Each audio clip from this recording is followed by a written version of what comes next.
자, 이제 출애굽기 19장으로 들어가면 하나님께서 자기 백성을 어떻게 인도하시는지 이제 또 새로운 이제 방향으로 이끄십니다. 우리의 기독교 신앙이라고 하는 것은 다 단계가 있습니다. 기독교 신앙은 하나님께서 이끄시는 그 단계와 수준이 있어요. 출애굽기 18장까지를 이제 이렇게 보면은 이스라엘은 참 파란만장한 그 시기를 겪었어요. 예를 들면 애굽에서 그 10가지 재앙, 그 다음에 이제 홍해 바다를 또 하나님이 갈르셔서 건너고 또 하늘에 만나가 내리고 메추라기도 오고 보세요. 굉장히 아주 정말 스펙타클해요. 아주 정말 영화 속에서나 볼 수 있는 하나님의 이적과 능력을 하나님께서 이스라엘 백성들에게 아주 있는 그대로 다 하나님이 베푸셨습니다. 그러나 그것만 가지고는 안 돼요. 그러니까 우리는 신앙생활할 때 맨날 하나님의 어떤 이적과 기적을 체험하고 꿈에 뭘 보고 맨날 어떤 은사나 막 그냥 하고 그것만을 기독교 신앙으로 여기는 사람이 너무 많습니다. 근데 그건 신앙이 더 이상 자라지도 못하고 그렇게 해가지고는 신앙이 성숙할 수도 없고 그렇게 해가지고는 우리 자신과 하나님 사이도 더 온전한 그런 인격적인 관계가 될 수가 없는 거예요. 하나님께서는 이제 이스라엘 백성들을 차분하게 이제 불러 모으고 이제 이스라엘 백성들이 뭘 합니까? 가르치는 걸 하는 거예요. 이제 가르치는 거예요. 그래서 이제 20장으로 넘어가부터는 이제 본격적으로 10계명부터 주는 거예요. 10계명부터 주고 하나하나 이제 비로소야 율법의 가르침을 이스라엘 백성들에게 어때요? 하나하나 모세에게 계시하고 그걸 이스라엘 백성들이 반드시 따르고 지키도록 하나님께서 요구하는 겁니다. 왜 그러느냐? 하나님은 하나님의 백성들이 마구잡이로 그저 오합지졸로 어떤 하나님의 가르침이나 규칙이나 질서 없이 그냥 되는 대로 무리지어 다니는 걸 하나님 그걸 원하는 게 아니에요. 그거는 개 때나 짐승 때나 그러는 거지 사람은 그러면 안 되거든요. 사람은 어때요? 무언가 배우고 익히고 뭔가 자기 인생의 발전을 위해서 뭔가 찾고 뭔가 배워야 되는 거예요. 하나님께서 자기 백성을 인도하시는 것도 똑같습니다. 하나님께서 그저 이스라엘 백성들의 마냥 그냥 어떤 이적과 기적을 보여주고 엄청난 능력을 보여주고 그러면 좋지 않을까? 그러면은 저들이 하나님을 더 잘 믿을지 않을까? 그런 생각을 하겠지만 그게 아닙니다. 하나님께서도 어때요? 가르치는 거예요. 하나하나 가르쳐서 이스라엘 백성들이 어때요? 하나님을 섬기는 도를 배우게 하는 거예요. 배우게. 여러분 우리의 신앙이 온전히 성숙하려면 어떻게 되냐? 혹 처음에는 하나님께서 우리에게 많은 어떤 이적이나 표적이나 또 굉장히 놀라운 하나님을 체험하게도 해요. 그런 경우가 있습니다. 그러나 그것을 넘어선 단계에서는 이제 뭡니까? 하나님은 말씀을 통해서 우리의 신앙을 우리의 신앙을 이제는 안정시키고 하나하나 우리의 신앙을 체계적으로 질서 있게 이렇게 하는 거. 이게 하나님이 원하시는 거예요. 그러니까 이스라엘 백성들은 더군다나 430년 동안 애굽에 있었기 때문에 제대로 된 하나님을 어떻게 섬기고 가르치는 하나님을 어떻게 섬겨야 되는지를 잘 모르는 거예요. 잘 모르는 거예요. 그러니 하나님은 어떻게 합니까? 이 사람들을 하나하나 가르칠 필요가 있어요. 그러니까 우리의 신앙도 무제한 열심은 안 돼요. 무제한 열심의 끝은 뭐냐? 이단입니다. 무제한 열심의 끝과 그 끝은 종착점은 어디냐? 그냥 이단으로 가요. 무조건 이단이에요. 이유가 없어요. 그냥 무작정 알지도 못하면서 열심히 하나님을 섬기자, 열심히 교회를 섬기자. 그 끝은 꼭 사이비 이단, 이상한 신앙으로 또 빠지게 돼 있어요. 우리는 그걸 참 조심해야 됩니다. 그런 것만 쫓아다니다가는 신앙은 어때요?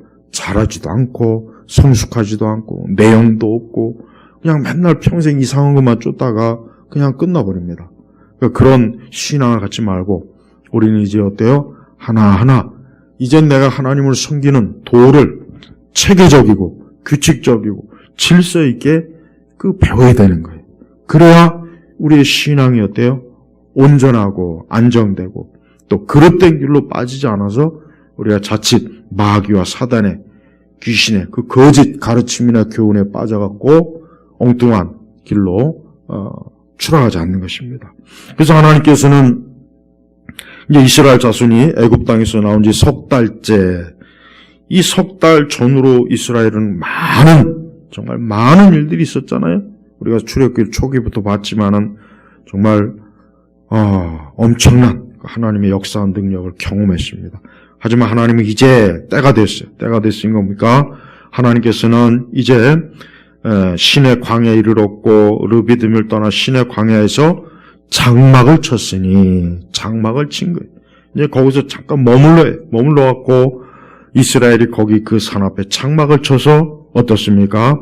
이제는 여호와께서 산에서 그를 불러 말씀하셨다. 너는 이렇게 야곱 집에 말하고 이스라엘 자손에 알려주기를.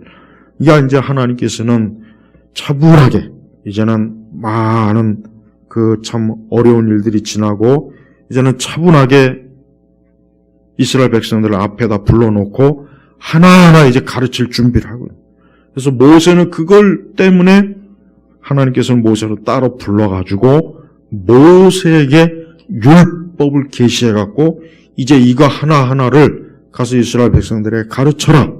그래서 이대로 순종하고 이 계명을 지키는 것으로 나를 하나님을 공경하라. 하나님 그것을 위해서 따로 어때요? 모세를 부른 거예요. 그래서 3절 보니까 모세가 하나님께 올라가니, 모세가 하나님 왜 올라가겠습니까? 하나님께서 모세를 부른 거예요. 왜 불렀느냐? 이제 하나하나 이제 모세에게 하나님의 백성들에 대한, 하나님의 백성이 마땅히 배워야 되고 알아야 될 것을 하나님께서 즉 알려주시기 위해서 모세를 따로 불러낸 거예요. 그러니까 우리 그리스도인들은 오합지졸이 되면 안 돼요. 우리 각자의 신앙도 적어도 내가 기독교 신앙을 가졌으면 무엇을 알고 무엇을 배우고 기독교 신앙의 핵심이 무엇인지 명확하게 알고 우리가 신앙생활, 교회생활을 해야지. 교회생활을 50년 몇십 년 해도 글쎄 내가 뭘 배웠나, 내가 교회에서 뭘 배웠지, 뭘 들었지, 이렇게 되면은 그게 영적으로 뭡니까? 영적으로 그냥 오합지졸이 되는 거예요. 그냥 질서도 없고 규칙도 없고 훈련도 없고. 그러면 하나님께서 그런 하나님의 자녀들을 통해서 하나님의 일이 되지겠습니까? 잘 안 되죠. 엉망이 돼버린단 말이에요. 그래서 성도는 신앙생활이라는 것은 마땅히 배워야 되고 알아야 될 것을 반드시 배우고 알아야 돼요. 그런 가운데 하나님을 섬기는 거예요. 그렇지 않으면은 그냥 오합지졸이 돼서 많은 그리스도인들이 보면은 그냥 어떤 신앙의 기준이 없으니까 어떨 때는 여기 쫓아가고 어떨 때는 또 무슨 프로그램이 유행한다면 또 거기 쫓아가고 어디 또 예수님이 나타났다 그러면 또 거기도 가보고 별짓을 다 해요. 왜 그렇습니까? 기독교 신앙의 체계를 배우지 못하니까 그냥 막 어떤 체험이나 어떤 그런 것들을 막 쫓아다니는 거예요. 그렇게 쫓아다니다 보면 또 아주 지독한 이단이나 사이비가 쳐놓은 또 그물이나 함정에 또 걸려들 수도 있어요. 그러니까 조심해야 돼요. 그래서 신앙생활은 조심하지 않으면 마귀가 어느 순간에 어떤 방식으로 우리를 꾀해가지고 우리를 참된 믿음의 복음에서 벗어나게 합니다. 벗어나게. 그래서 우리는 어떤 열심이 있어도 사도 바울이 얼마나 열심히 컸습니까? 본인 자신도 유대교회 안에서 엄청나게 열심히 많았어요. 근데 그 열심이 어떤 열심이냐? 예수님 믿는 사람을 잡아다가 죽이는 그런 열심이었어요. 그 열심이 좋은 열심은 아니잖아요. 차라리 열심이 없는 게 낫지, 그럴 바에는. 맞아요. 특별히 종교와 신앙에 열심히 있는 사람들이 보면은 종교와 신앙의 그릇된 길로 많이 빠집니다. 차라리 종교와 신앙이 없는 게 차라리 그 인생에 또 도움이 되는 그런 사람들도 꽤 있어요. 그러니까 우리가 신앙생활 할 때는 항상 뭘 제대로 알고 배우고 체계적으로 그래야 되는 거예요. 그렇지 않고 그런 거 없이 그냥 내 좋은 대로만 막 하려고 한다면은 그러면 반드시 오류에 빠집니다. 그래서 오류에 빠지지 않게 해야 돼요. 오류에 빠지면 정말 문제가 너무 크고 그건 나에게 너무나 많은 영적인 재앙이 오게 되는 거예요. 자, 하나님께서는 4절에 보니까 먼저 하나님께서 이스라엘을 얼마나 사랑하시고 아끼고 보호하고 인도하는지를 먼저 알려줘요. 그래서 내가 이집트 사람에게 행한 일을 너희가 보았고 봤어요. 그렇죠? 10가지 재앙을 내리는 걸 봤죠.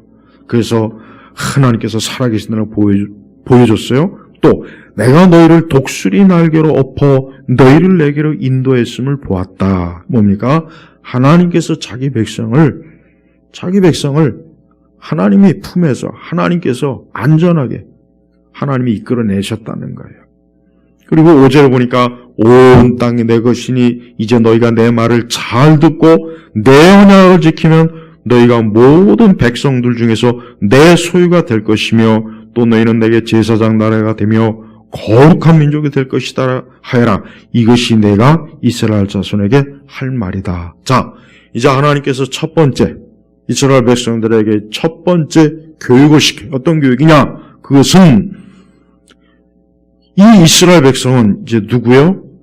하나님의 소유예요. 하나님의 것이에요. 그러니까 이스라엘은 더 이상 자기들 멋대로, 자기 마음대로, 우리 마음대로 그렇게 하면 안 된다는 거예요. 이제는 하나님과 약속을 지켜라. 아브라함과 한 약속을 하나님께서 지키지만 역시 이스라엘 백성도 그 약속을 끝까지 하나님만을, 주님만을 섬기겠다고 너희가 그 약속을 지켜라. 왜냐? 너희는 내 소유고 또 내 소유가 될 것이다. 그걸 통해서 너와 나 사이에 어때요? 이제 그 어떤 민족도 어느 누구도 맺어진 적이 없는 약속, 하나님의 보호와 하나님의 사랑을 받는 그 약속을 하나님이 이제는 어때요? 맺어주시는 거예요. 그러면서 6절에 보면은 특히 제사장 나라가 되며 거룩한 민족이 될 것이다. 이게 제일 중요합니다. 이게 구약 성경의 이스라엘의 가장 중요한 사명이 뭐냐면 제사장 나라가 되고 거룩한 민족이 되는 거예요. 이게 구약 성경의 이스라엘 백성의 가장 중요한 핵심이에요. 그래서 하나님은 이 땅에 많은 민족이 있어요. 애굽 민족, 바벨론 민족, 그리스 로마 민족. 근데 사실 그들이 굉장히 더 대단하거든요. 그들이 더 대단하고 더 뛰어내요. 그들이 훨씬 더 모든 면에서 더 엄청난 민족인데 하나님은 그런 민족이 아니라 보잘것없는 아주 그냥 그 진짜 생판 진짜 어디 듣도 보지 못한 아브라함 어디서 그 늙은 할아버지 하나 불러다가 이제는 너한테 백성이 될 거다. 그 민족을 아브라함의 씨를 어때요? 제사장 나라. 무슨 제사장입니까?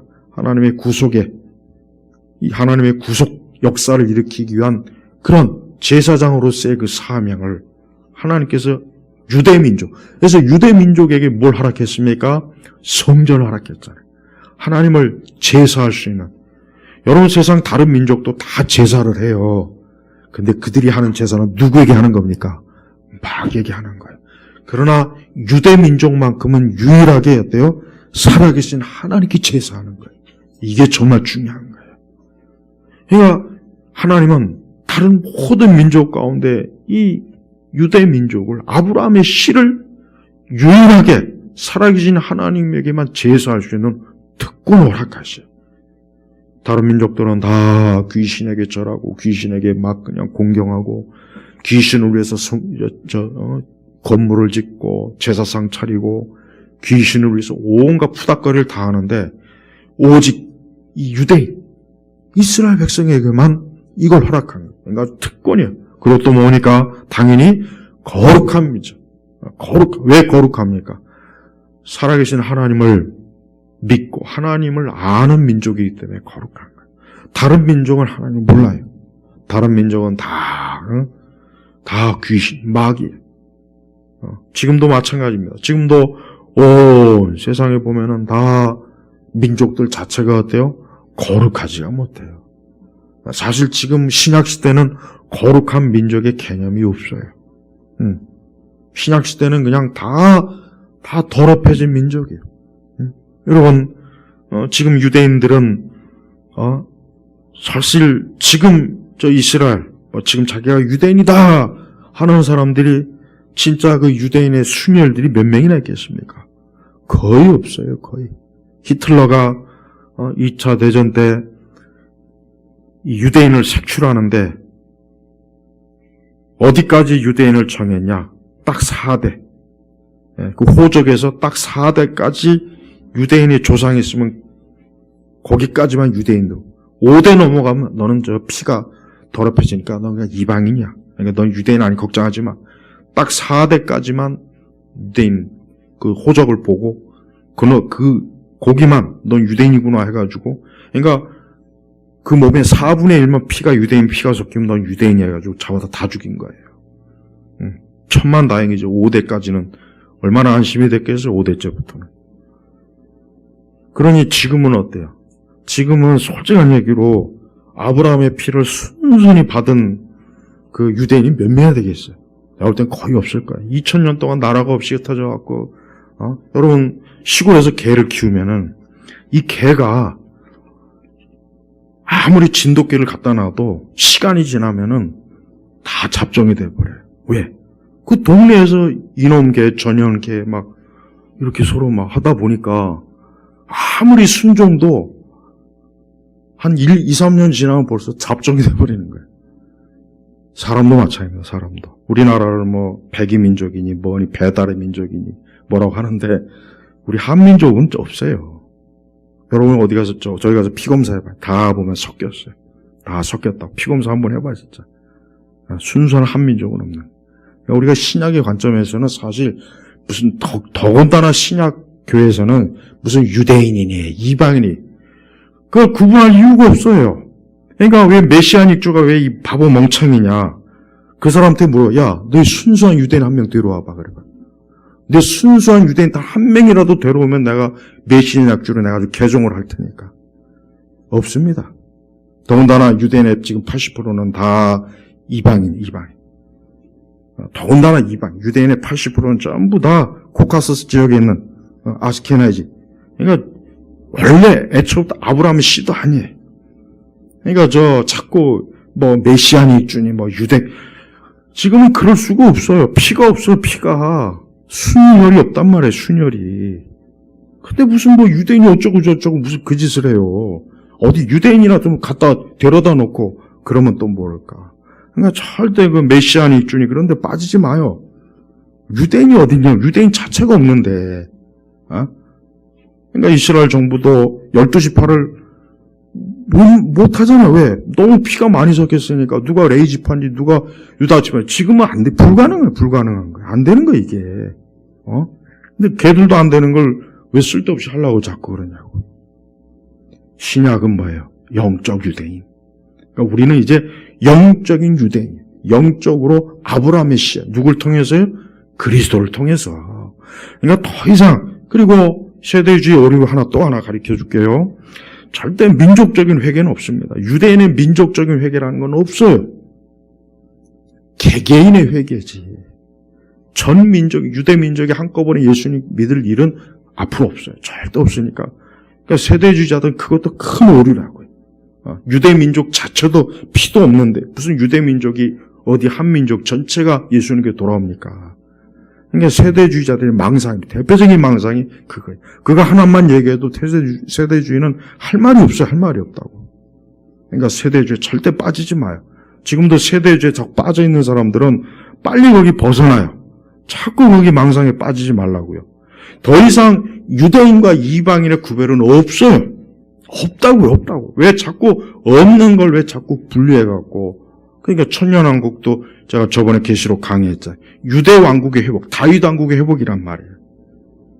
애초부터 성립이 안 되는 걸 가지고 지금 만들어 놓은 거라는 거예요. 그러니까 신약교회는 예수님이 십자가에 죽으신 이후 사도들이 예루살렘에서 이제 예루살렘 교회를 세웠죠. 그 이후부터는 이제 더 이상 유대인과 이방인의 구별이 없어요. 예수님이 십자가에 돌아가시기 전날 헬라인이 예수님을 찾아오려고 했죠. 벌써 그때부터 조짐이 이제 더 이상 유대인과 이방인의 담은 경계선은 없는 거예요. 없는 거. 그러니까 누구라도 이제는 그리스도 예수 안에 있는 사람이 그 사람이 아브라함의 씨요 아브라함의 혈통을 받은 거예요. 그러니까 절대 별도의 아브라함의 씨, 아브라함의 혈통은 이제 없다는 거. 그걸 가장 우리가 알고 있으면 세대주의에 더 이상 우리가 속질 않아요. 그리고 하나님은 누구를 이제 제사장 나라 거룩한 민족으로 세웁니까? 교회입니다. 교회예요. 교회. 그러니까 교회는 모든 민족, 모든 종족의 교회로 다 들어올 수 있어요. 아랍 민족이든 동양이든 서양이든 한민족이든 일본, 중국 다 그게 이제 거룩한 제사장의 나라요. 뭡니까? 거룩한 민족이에요. 하나님께서는 바로 신약의 구약의 이스라엘을 통해서 그 혈통을 계속 유지하다가 예수님이 오는 그 기점으로 어때요? 이제 온 세상이 복음으로 아브라함의 혈통이 될 수 있고 거룩한 제사장과 거룩한 민족이 될 수 있는 길을 어디를 통해서? 교회를 통해서 마련한 거예요. 교회. 그래서 교회가 중요한 거예요. 하나님은 교회가 아닌 곳에서는 하나님의 복음의 나라, 제사장의 나라, 거룩한 민족을 하나님 모으질 않습니다. 그래서 이 세상 끝날까지 교회를 부정하면 안 되는 거예요. 그래서 가나안 교인들이 그래서 잘못된 거예요. 가나안 교인들은 대단히 큰 실체, 큰 오판을 하고 있어요. 그들은 하나님의 모판, 구원의 모판을 벗어나는 거란 말이에요. 그래서 살 길이 없는 거예요. 행여라도 가나안 교인으로 아직도 인생을 허비하는, 인생을 낭비하는 분들이 있으면 빨리 정신 차리고 교회로 돌아와요. 빨리 정신 차리고 교회로 돌아와야지 계속 그렇게 살다가는 그거는 패망하는 모판에서 떨어져 나간 그게 어떻게 벼가 됩니까? 안 되는 거예요. 안 되는 거란 말이에요. 그러니까 그런 그릇된 망상에 빠지면 안 돼요. 하나님의 큰 계획이 있어요. 하나님의 거대한 계획, 영광스러운 계획이 뭐냐? 결국은 이 아브라함을 통해서 아브라함의 그 자손들 중에 결국은 야곱의 12아들을 통해서 이스라엘 민족을 세웠고 거기서 유다 지파에서 예수님이 나왔어요. 그리고 그 예수님을 통해서 이제 어때요? 온 땅에 하나님이 택한 자들만, 창세전에 택한 자들로만 거룩한 제사장과 거룩한 민족으로 세울 거대한 계획이 이 성경에서 이제부터 시작되는 거란 말이에요. 이제 이게 이 작은 씨앗이 예수님 오실 때까지 계속 그 씨앗이 확장해. 그러다가 예수님 오셔서 활짝 피고 사도들이 활짝 피는 그 하나님의 나라와 그 복음을 더 활짝 전 세계로 퍼뜨리는 게 그게 바로 사도행전의 얘기란 말이에요. 그리고 오늘 우리 교회는 바로 그 뿌리 속에서 지금까지 이렇게 쭉 내려오는. 그러니까 거기서 이탈되면 안 돼요. 그 계보에서 이탈된 것들이 뭐냐? 그게 바로 사이비 이단이에요. 몰몬교, 여호와의 증인, 제7일 안식교, 통일교. 그 전부 뭡니까? 하나님의 구원의 모판에서 자라지 않은 것들이에요. 나쁜 씨앗들. 그러니까 거기서는 아무리 번성해봐야 어때요? 하나님 나중에 왜 이 잡초들이 여기서 이렇게 번성해갖고 난리야 해가지고 다 잡초들 모아가지고 지옥의 불 속으로 접어넣는 거예요. 오직 하나님의 교회, 참된 구원의 모판에서만 자라야 그래야 그게 하나님 나라로 그대로 들어오는 거룩한 민족이 거룩한 씨앗이 되는 거예요. 그러니까 바깥에서는 아무리 번성해봐요. 그러니까 여러분 세상에 그 이방 종교들 아무리 번성해봐요. 아무 소용이 없어요. 절이 아무리 크던 성당이 아무리 크던 참 잡초가 컸구나. 잡초가 참 많이 자랐네. 잡초가 참 잘 자랐네. 뿌리떼기 참 좋게 자랐네. 그렇게 보면 되는 겁니다. 그러니까 세상에 이방 종교들이 번성해서 하나도 두려워할 것도 없고 겁날 게 없어요. 왜? 저 잡초들이 저렇게 컸으니까 땔감으로 충분하겠구나. 이렇게 보는 겁니다. 하나님은 오늘 모세에게 굉장히 중요한 성경 전체에서 그 신약의 이제 그 거대한 그리스도의 구속의 그 씨앗을 여기서 더 이제 한 걸음 더 명확하게 보여주는 거예요. 그래서 하나님은 이제 모세를 통해서 이제는 7절 이후 보니까 여호와께서 명령하신 모든 것을 그들에게 말해주니 8절에 백성들이 여호와께서 말씀하신 모든 것을 우리가 행하겠습니다. 바로 이거예요. 그러니까 하나님의 자녀들은 하나님의 말씀을 지키는 것으로 하나님의 자녀라는 증거가 되는 거예요. 우리 신약교회 성도들도 마찬가지예요. 똑같아요. 우리도 하나님의 말씀을 따르는 것으로 하나님의 자녀, 그리스도인이라는 걸 증거하는 거예요. 우리가 주의 말씀을 따르지 않으면서 나는 하나님에 속한 자녀입니다, 백성입니다 하면은 그 말은 거짓말이 돼버린 거예요. 그러니까 이스라엘 백성이 대답을 잘했어요. 이스라엘이 대답은 잘하자. 항상 불순종해서 문제를 일으켜서 문제고. 그러니까 이스라엘 백성들은 그래도 하나님의 뜻을 알고 그 모세가 하나님의 말씀을 전달할 때 그대로 우리가 따르겠습니다. 우리가 주의 말씀을 따라서 행하겠습니다 하고 순종을 했단 말이에요. 그러면서 10절에 넘어가면 백성들에게 오늘과 내일 그들을 성결하게 하고 그들의 옷을 빨게 하며 이건 뭡니까? 하나님 앞에 정결을 얘기해요. 정결. 그래서 여기서 성결 옷을 빨고 그 몸을 정결하게 한 거예요. 정결. 그래서 주님 앞에 나올 때 흠이 없이 하나님의 백성들이 하나님 앞에 나올 때 흠이 없이 나오도록 그들 스스로가 어때요? 주님 앞에서 하나님 말씀하신 대로 그대로 한 거예요. 그래서 셋째 날을 준비하고 시내산에서 딱 아래에서 대기해야 돼요.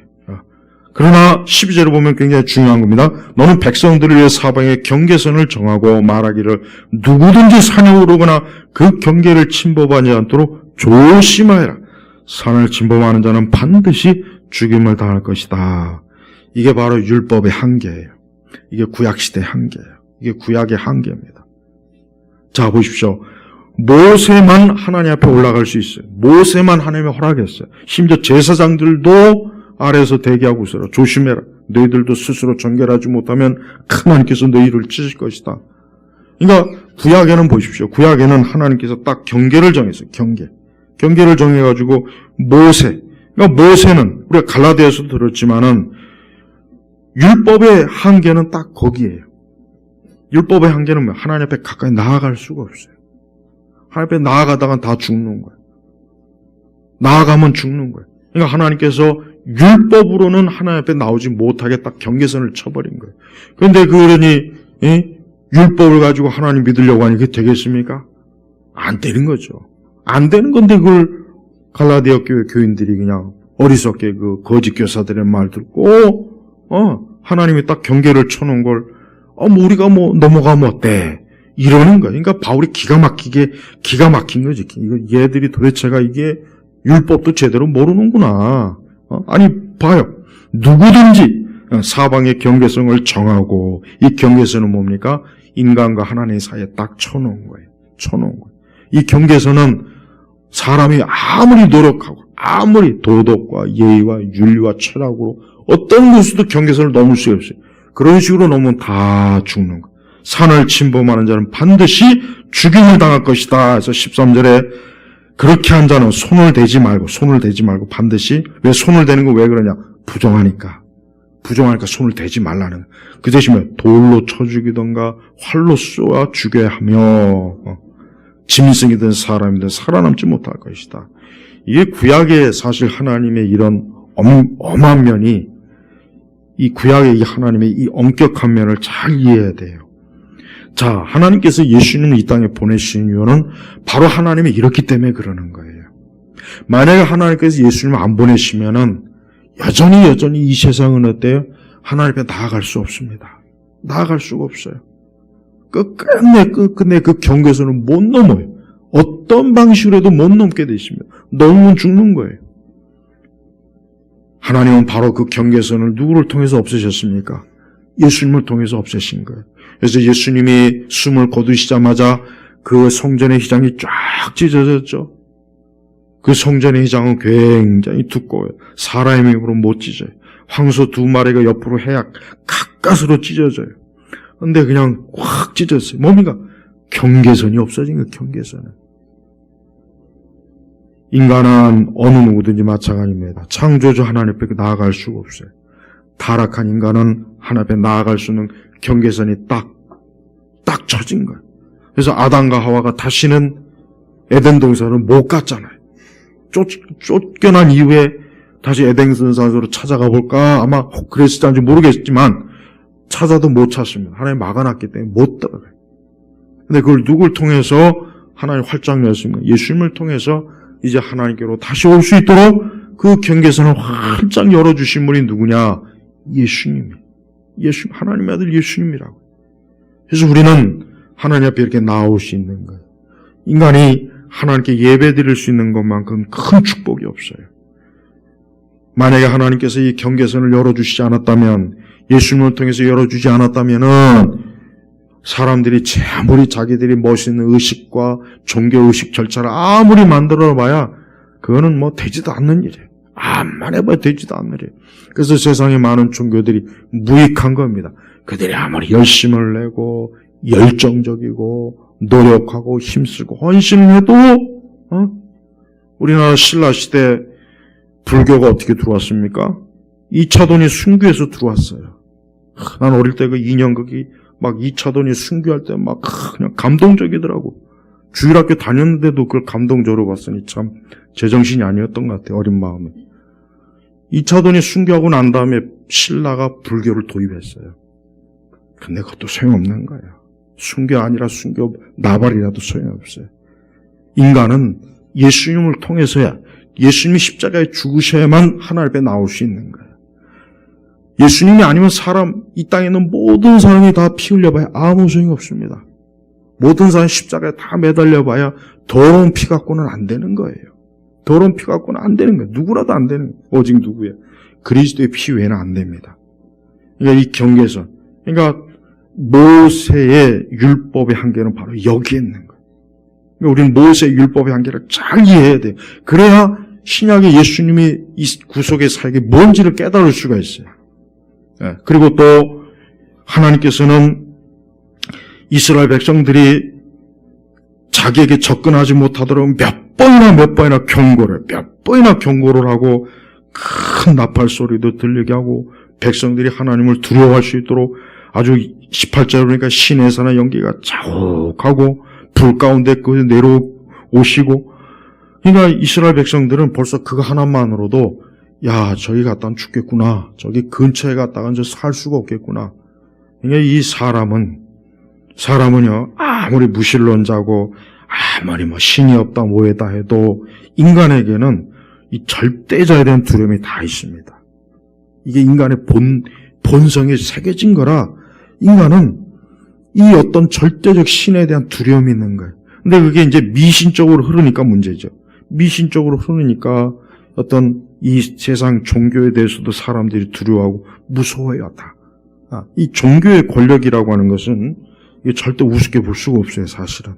왜냐하면 거기에는 어떤 절대적인 가치가 조금씩 있기 때문에 사람이 함부로 손을 못 대요. 그래서 아무리 막 나가는 사람도 종교를 함부로 하지는 못해요. 왜? 뭔가 모르게 저 종교라고 하는 것은 뭔가 압도하는 게 있거든요. 그게 뭡니까? 근원적으로 하나님에 대한 두려움이에요. 하나님에 대한 두려움이에요. 그래서 사람은 이렇게 어떤 절대적인, 보이지 않는 절대적인 것에 대한 두려움을 다 가지고 있어요. 근데 그 두려움은 그 두려움의 실체를 아는 사람도 있고 모르는 사람도 있겠지만 우리 기독교인이야말로 가장 정확한 뭡니까? 바로 살아계신 하나님이에요. 그래서 하나님은 참 두려워요. 우리가 예수님을 빼놓고 하나님을 생각하면은 하나님만큼 무서운 분이 없습니다. 하나님만큼 소름 끼치는 분이 없어요. 하나님께서 이스라엘 구약의 성경에 보면은 이방 민족들을 그냥 막 쓸어버린 거 보십시오. 그냥 하나님의 거룩함이거든요. 근데 예수님이 없으면 우리도 거기에 해당되는 거예요. 우리도 다 죽는 거예요. 우리도 살아남지 못해. 근데 우리는 예수님 때문에 살아있는 거예요. 예수님 때문에 경계선을 넘어가도 우리가 죽지 않는 이유가 바로 예수님 때문에. 그러니까 예수님의 십자가가 얼마나 중요한지 알죠? 그러니 종교다운주의자들이 헛소리가 얼마나 허무맹랑한 소리입니까? 예수님을 안 믿어도 다른 종교를 통해서도 산의 정상은 하나니까 이쪽 길로 가나 저쪽 길로 가나 괜찮다고 다 뒤집니다. 괜찮긴 뭘 괜찮아요. 그리스도 예수 외에 다른 길로 가면은 다 죽는 거예요. 다 하나님께서 경계선을 오직 유일한 문 대신 예수님 외에 다른 문으로 들어가면 다 죽는 거예요. 그러니까 기독교의 십자가의 이 복음은 이 유일한 구원의 이 문은 이건 다른 데는 없어요. 그래서 반드시 인간은 예수님을 믿어야만 사는 거예요. 예수님 믿지 않은 인생들은 어떤 형태로든지 다 멸망을 합니다. 다 죽는 거예요. 다 죽는 거예요. 조상신을 믿고 죽던, 무당을 믿고 죽던, 절에 가서 죽던, 천주교에 가서 죽던, 힌두 신사에 가서 죽던, 모하메드 거기 가서 죽던, 다 죽는 거예요. 다 죽는 거예요. 그러니까 그거는 공통적이에요. 그리스도 예수 외에 다른 길로 가면 하나님은 너는 경계선을 넘었구나. 너는 자격이 없이 경계선을 넘었구나. 그래서 넌 마땅히 죽어야 된다. 하나님의 심판이에요. 심판. 21절에 다시 한번 하나님은 모세에게 경고합니다. 내려가서 백성에게 경고하여라. 그들이 나 여호와를 보려고 경계선을 넘어 들어오도록 많은 사람이 죽지 않도록 하고 또 여호와께 가까이 오는 제사장들도 자신들을 성결하게 하여 나 여호와가 그들을 치지 않도록 하여라. 구약은 확실히 하나님의 거룩을 가장 잘 보여줘요. 구약에서는 하나님의 속성 중에 아마 거룩이 제일 잘 드러납니다. 이 거룩한 속성, 거룩한 속성이 가장 잘 드러나요. 그래서 사실은 우리가 여전히 이 구약의 하나님과 신약의 예수님과를 자꾸 대조하는 이유 중에 하나가 그거예요. 왠지 구약의 하나님은 이렇게 막 화를 내고 진노하고 막 신약의 하나님의 사랑의 하나님. 그러나 그건 오해죠. 사실 구약의 하나님이 뭐예요? 예수님이잖아요. 예수님은 오히려 백성들을 생각해서 이렇게 경고한 거예요. 왜? 이스라엘 백성이 부정하고 성결되지 못하기 때문에 하나님 앞에 죽는 거거든요. 그러니까 그렇게 하지 않도록 오히려 이렇게 하나님이 경고하신 것이 하나님이 일부러 무섭게 하는 게 아니에요. 하나님의 자신의 거룩을 드러내는 것은 우리를 위한 거예요. 왜? 우리가 그 하나님의 거룩을 모르고 함부로 침범하면 우리가 죽잖아요. 그러니까 하나님께서는 그거를 오히려 우리가 죽지 않도록 보호하기 위해서 경계선을 넘지 말아라. 그냥 거기 있어라. 거기가 넘었다간 내 거룩함이 너희들을 절대 살려두지 않을 것이다. 바로 이겁니다. 그러니까 이게 오히려 하나님의 사랑으로 알아야지 하나님의 진노로 알면 안 돼요. 그 자유주의 신학자들은 구약 성경의 하나님을 잔인하고 막 사람을 죽이고 파괴하고 구약의 하나님 아주 나쁜 하나님, 신약의 예수님 아주 사랑의 하나님, 꼭 그런 식으로 대조를 해버려요. 그러니까 우리가 구약의 하나님을 믿지 말고 신약의 사랑의 하나님 예수님만 믿자. 말 같지도 않은 신학으로 그렇게 사람들을 속입니다. 구약의 하나님이 바로 사랑의 하나님이에요. 그분이 우리를 사랑해서 우리가 망하지 않도록, 멸망하지 않도록 하나님의 거룩함 앞에 우리가 죽으니까 우리를 살려주기 위해서 오히려 경계를 쳐놓은 건데 그걸 모르고 오히려 하나님의 자꾸 이렇게 하나님이 이렇게 진노하는 하나님이라고 오히려 엉뚱하게 하나님을 자꾸 내세우니까 다들 그런 오해를 하는 거 아닙니까? 23절에도 모세가 여호와께 말하기를 주께서 저에게 경고하시기를 산주의 경계를 만들고 그것을 거룩하게 구별하도록 하여라 하셨으므로 백성들이 시내 산에 올라올 수 없습니다니 여호와께서 그들에게 말씀하시기를 내려가서 아론과 함께 올라오되 제사장들과 백성들은 경계선을 넘어 여호와에게 올라오지 못하도록 하여라. 내가 그들을 공격하지 않게 하여라. 그래서 공격.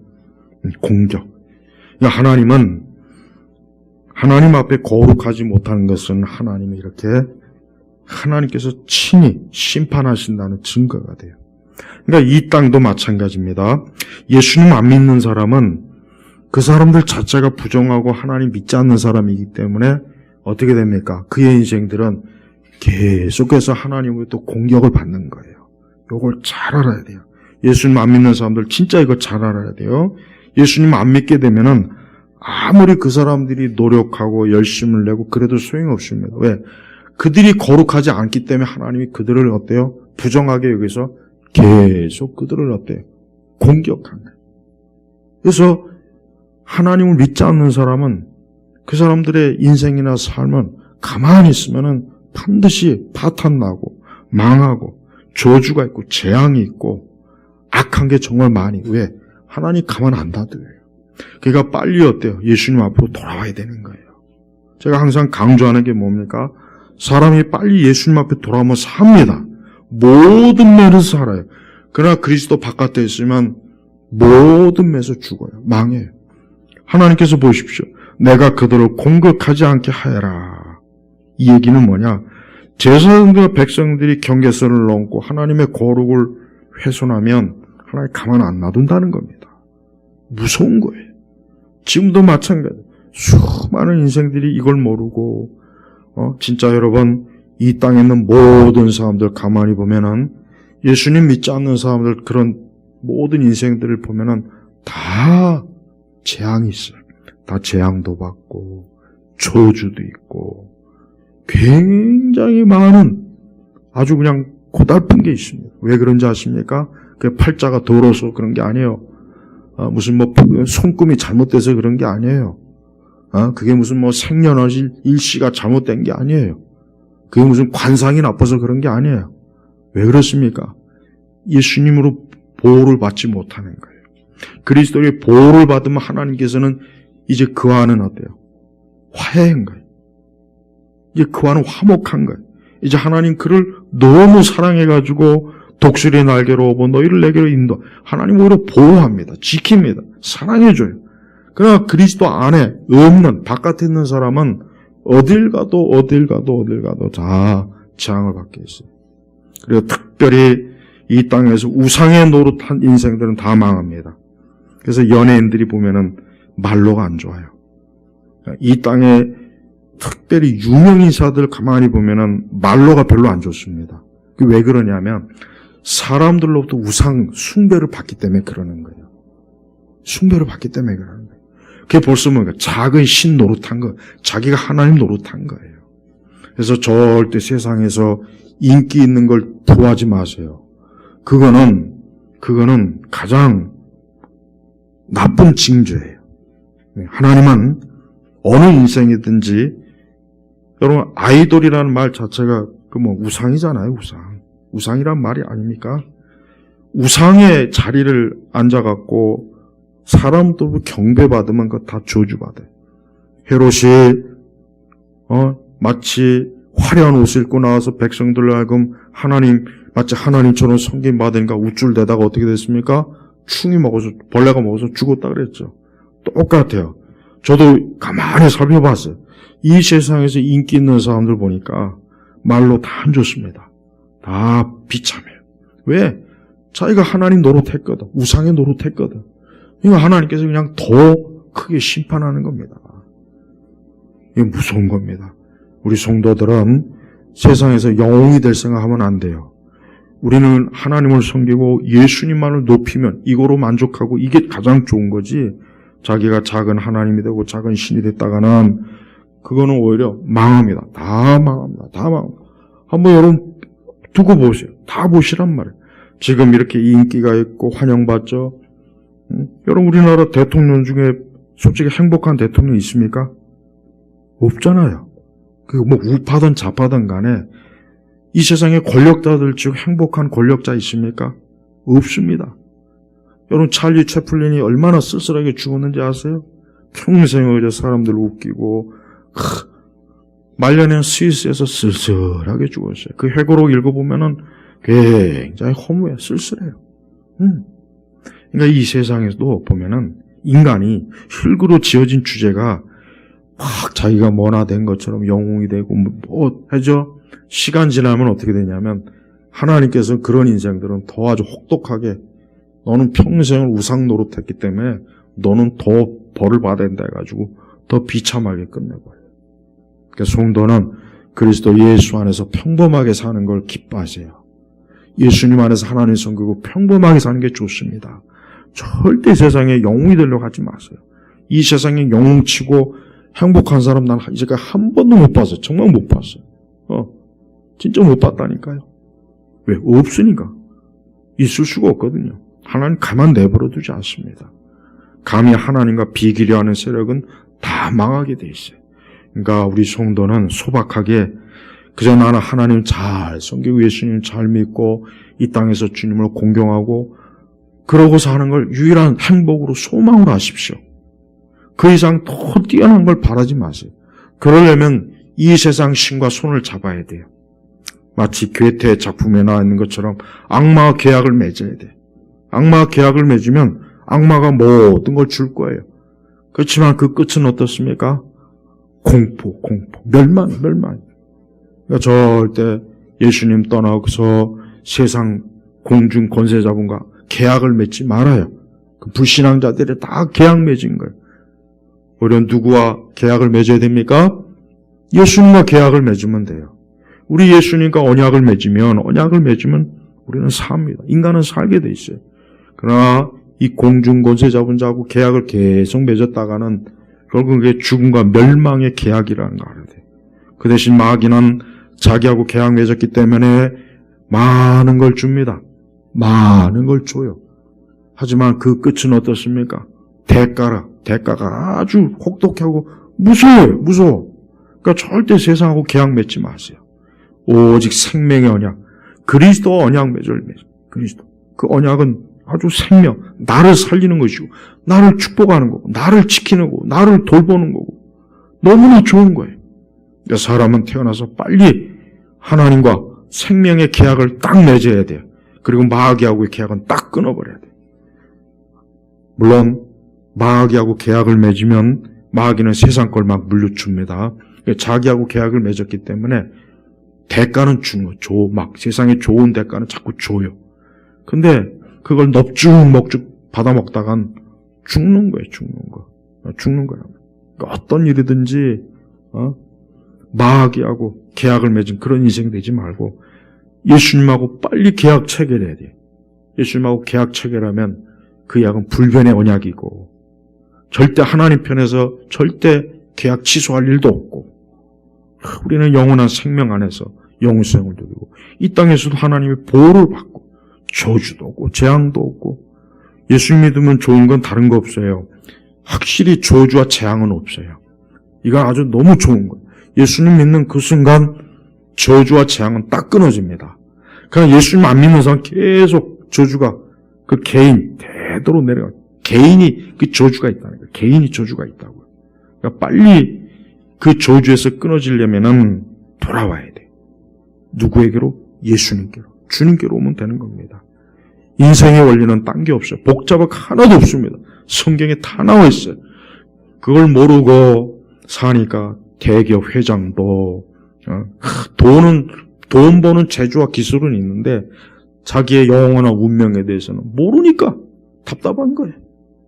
우리 똑똑한 사람도 자기의 영원한 운명에 대해서 모르니까 답답한 거예요. 그럼 우리는 알잖아요. 우리는 주님이 우리의 보호자가 되고 우리의 언약의 당사자가 되고 우리의 구원자가 되고 우리는 너무나 그리스도 안에 있는 사람은 축복입니다. 축복. 우리 성도들은 어떤 것도 두려워하거나 염려하거나 걱정하지 말고 나는 그리스도 예수 안에 있는 사람이기 때문에 나는 이제 모든 면에서 하나님의 보호를 받고 하나님이 함께 하신다. 내게는 어둠이 없다. 내게는 그 어떤 저주와 재앙도 없고 내 인생 모든 길이 하나님이 함께 하심으로 복된 길이다. 그렇게 믿고 살면 되는 겁니다. 절대 안심하지. 절대 안심. 예수님 안에 있는 사람은 절대 안심해도 전혀 문제가 생기지 않은 거예요. 그걸 모르는 인생들이 지금도 어두운 가운데서 자기 죽을 줄도 모르고 거기가 마치 자기가 인생의 자아 목표가 되는 줄 알고 자꾸 가다가 다 빠져 죽어요. 다 빠져 죽어요. 그러나 하나님께서 이렇게 자기 백성에 대한 확고한 하나님의 보호와 인도와 또 자기 백성들을 생명으로 가르치는 이 하나님 아버지를 우리가 믿고 예배한다는 것만큼 큰 복이 없습니다. 우리 온 성도 여러분, 하나님의 생명의 언약 안에 있으면 하나님과 우리 사이는 영원한 사랑의 관계라는 걸 아시고 주 안에서 복을 누리시길 주의 이름으로 축복합니다. 기도하겠습니다. 하나님 아버지 감사합니다. 오늘도 이렇게 예배를 드립니다. 오늘도 주의 날에 정한 시간에 이렇게 예배를 드리니 감사합니다. 우리 온 성도들이 한 주간도 또 앞으로의 모든 인생에도 우리 하나님의 사랑, 축복, 하나님께서 친히 업으시며 키워주시고 안아주시고 돌보신다는 것을 믿고 오늘도 평안한 마음으로 처소에 돌아갈 수 있도록 축복하여 주옵소서. 감사하며 우리 주 예수님의 이름으로 기도 올렸습니다. 아멘.